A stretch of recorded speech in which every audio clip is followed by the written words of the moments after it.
des études de sciences politiques à Sciences Po Bordeaux et à l'Université de Stuttgart dans le cadre d'une filière intégrée franco-allemande. Et à la fin de mes études, j'ai décidé que je voulais faire de la recherche, donc je me suis lancée dans une thèse que j'ai réalisée, encore une fois, dans le cadre d'un programme intégré franco-allemand entre l'IEP de Bordeaux et l'Université de Stuttgart. Ma thèse portait sur la politisation des questions européennes. J'ai travaillé donc à la fois sur la façon dont l'intégration européenne modifiait les campagnes, la compétition politique au niveau national, et à la fois sur la politisation des enjeux européens eux-mêmes, la façon dont l'Europe est devenue, dans certains cas, un enjeu de compétition en France, en Allemagne et au Royaume-Uni. À l'issue de ma thèse, j'ai eu la chance de pouvoir partir en postdoc à l'Institut universitaire européen pendant 1 an, dans le cadre du programme Max Weber. Et à partir de ce moment-là, j'ai développé un nouveau chantier de recherche qui, lui, examine les liens entre campagne électorale et politique publique. Donc après avoir travaillé sur les campagnes électorales dans ma thèse, je me suis posé la question de savoir ce que devenaient finalement ces campagnes, ces programmes, ces promesses électorales. Et c'est un sujet que j'ai travaillé après avoir été recrutée au CNRS, d'abord à Pacte en 2012, puis à partir de 2015, de retour à mon laboratoire d'origine, le Centre Émile Durkheim à Sciences Po Bordeaux.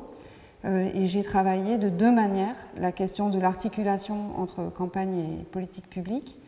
D'une part, en regardant les mécanismes de mise à l'agenda, donc la façon dont certains problèmes deviennent des priorités d'action pour les gouvernements et le rôle que pouvait jouer la compétition politique dans ce processus. Donc l'idée, c'était de regarder quels enjeux devenaient des enjeux de campagne et ensuite, est-ce qu'on les retrouvait comme priorité d'action, comme sujet de loi notamment.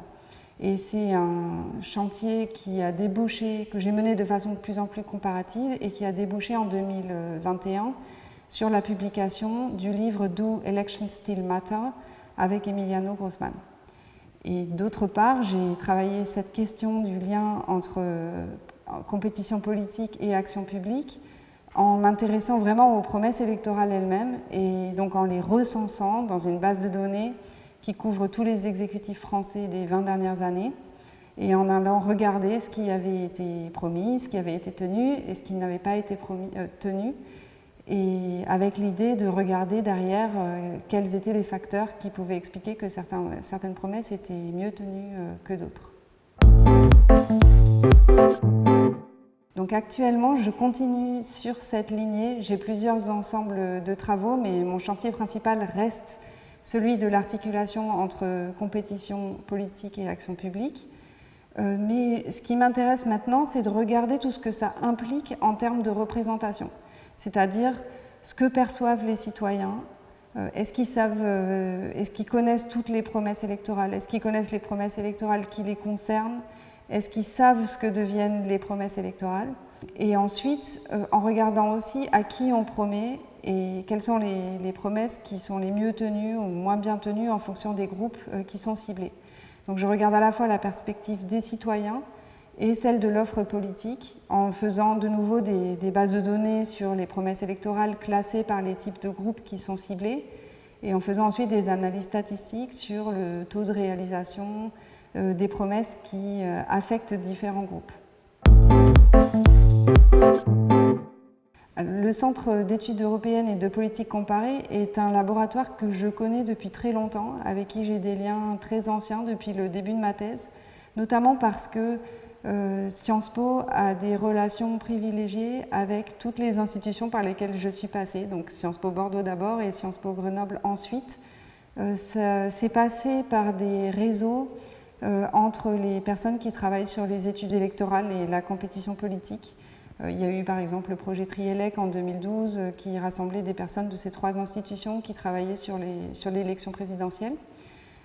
Donc j'ai beaucoup de liens avec les membres du CEE. Mon collègue principal avec qui je travaille le plus est Emiliano Grossman, qui est membre de ce laboratoire.